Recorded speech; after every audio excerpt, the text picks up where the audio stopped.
Hi மக்களே, இது என்னன்னு தெரிஞ்சுங்களா? இதுதான் செகண்ட் ஜென்ரேஷன் டிஷ். இந்த விமானங்களில் சொல்வார்களே, first generation, second generation, third, fourth, ஃபிஃப்த்துன்னு அதுமாரி பரிமாண வளர்ச்சி அடைஞ்சிக்கிட்டே போகுது. ஃபஸ்ட்டுலாம் வந்து பார்த்திங்கன்னா ஆண்டனா வச்சுருப்பாங்க. ஆண்டனா வச்சு பார்த்துன்னு இருப்போம் குறைன்னு. அதுக்கப்புறம் என்ன ஆச்சு, இந்தமாரி பெரிய பெரிய டிஷ்ஷு வச்சு கேபிள் போட்டு அதுவும் தான் குறைன்னு வரும். அதையும் தான் ஓரளவுக்கு செகண்ட் ஜென்ரேஷனில் இந்த டிஷ்ஷை வச்சு பார்த்திங்கன்னா நல்லாயிருக்கும். அதுக்கப்புறம் தான் அந்த ஸ்மால் டிஷ் வந்து அது இருக்குங்களா, ஸ்மால் டிஷ். அது தேர்ட் ஜென்ரேஷன் எடுத்துக்கலாமா? அது கொஞ்சம் லெஃப்ட் பாண்டி, கொஞ்சம் ரைட்டு போனா வைஃபை மூலியம் ஆண்ட்ராய்ட் டிவி வச்சு ஆண்ட்ராய்ட் டிவியில் ப்ரோக்ராம் பார்க்குறோம். அதுக்கப்புறம் ஃப்யூச்சர் வந்து ஏஐ ஜென்ரேஷன் வரும்னு நினைக்கிறேன். அதுக்கடுத்தது என்ன வரும்ன்றத நீங்கள் தான் சொல்லணும் கமெண்ட் செக்ஷனில், சரிங்களா? இது பாருங்கள், இதை வச்சு என்ன பண்ணலாம்? நிறைய பேர் கேட்டாங்க இதுலேயே ஃப்ரீ சேனல் வருமாமே, நிறைய ஃப்ரீ சேனல் வருமா? இந்த எல்என்பி அன்றைக்கி ஒரு 4-5 வருஷத்துக்கு முன்னாடி புயல் அடிச்சதுல எல்என்பி பிடிங்கின்னு போயிடுச்சு. ஐயோ முட்டாள், எது முட்டாளா? இப்ப பாரு,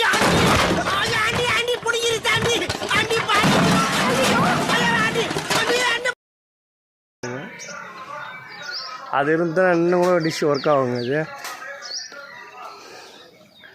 இது எதுக்குன்னா ஒரு அடையாளத்துக்காக வச்சுருக்கேன். நான் வந்து 2010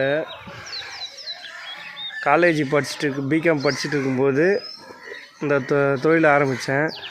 இது வந்து எனக்கு எவ்வளோ ஹெல்ப்ஃபுல்லாக இருந்தது. அதை வச்சு தான் நான் படித்தேன், இந்த கேபிள் வச்சு தான் படித்தேன். 100 rupees. 100 rupees. அது சாமா கேபிள் டிவியா இருந்தப்போ, இப்போ சாமா cable network technology development. So 300 rupees. 300 rupees? Too much da. Cable வச்சுனா கேபிள் வச்சு படிக்கல, இதில் வர வருமானத்தில் வச்சு நான் காலேஜ் படித்து முடித்தேன். அதுக்கப்புறம் தான் செஞ்சிலேருந்து நெட்வொர்க்கு அரசு கேபிள் எடுத்துகிட்டு வந்து இப்போ அரசு கேபிள் டிவி ஒன்று நடத்திங்கிறேன். அது மட்டும் இல்லாத பார்த்திங்கன்னா ஒய்ஃபை, பிஎஸ்என்எல் ஒய்ஃபை அதையும் கூடுதலாக போட்டிருக்கேன். ரெண்டும் இப்போ ஓடிட்டுருக்கு. இப்போ இது வரலாம் பிரச்சனை இல்லாத ஓடிட்டுருக்கு. பார்ப்போம் இதுக்கப்புறம் என்ன பரிமாண வளர்ச்சி அடைய போதோ, அதில் நாம் ஒத்து போகிறோமோ, இல்லை பரிணாம வளர்ச்சி நம்மளை கட்டி விட்டு போதோ, தொழில் என்ன ஆகுமோ, எதுவாக இருந்தாலும் பார்த்துக்கலாங்க. அவனை சொல்லி நிறுத்துங்களேன்டா. அவன் நிறுத்துற, அது லூசுக்கு மட்டும் வந்துட்டே இருக்கான்.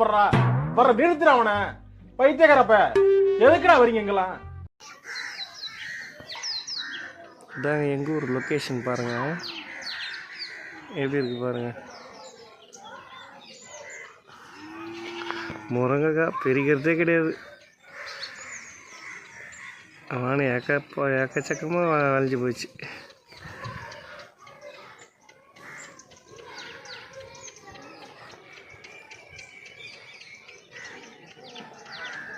எங்கள் ஊர் எப்படி இருக்குது பாருங்கள், கேரளா மாதிரி இருக்குங்களா?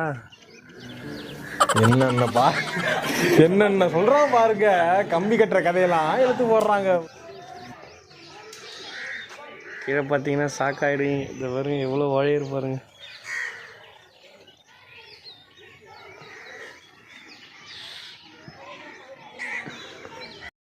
வருதுங்களா வயரு?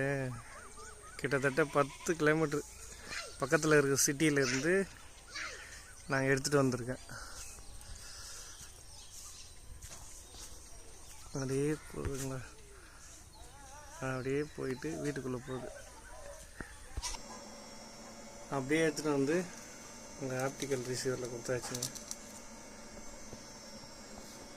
இது லோக்கல் ஆம்பு, இது லோக்கலில் போகிறது. முன்னெல்லாம் பார்த்தீங்கன்னா அந்த ரேக்கு ஃபுல்லாகவுமே ஒரே டிஷ், அந்த ரிசீவராக தான் இருக்கும். அது பெரிய பெரிய டிஷ்ஷு வச்சு ஓட்டும் போதெல்லாம். இதான் பிஎஸ்என்எல் வருதில்ல ஒய்ஃபைக்கு, அந்த டிரான்ஸ்மிட்டரு. கேபிள் டிவி சம்மந்தமாக எதனா டவுட் இருந்தால் கேளுங்க, எனக்கு தெரிஞ்ச அளவுக்கு சொல்கிறேன். நான் சொல்லிட்டேன், நான் காமெடி பண்ணாத. காமெடி பண்ணாதான்னு சொல்லியிருக்கேன் நானு. பொண்ணு நிக்குது. பொண்ணு நின்னா நீ ஆட்டமா ஆடுவியா நீ? தம்பி நான் அவ்வளோ ஜீனியஸ் இல்லை, இருந்தாலும் எனக்கு தெரிஞ்ச தொழிலை சொல்கிறேன். என்ன டவுட் இருந்தால் சொல்லுங்கள்.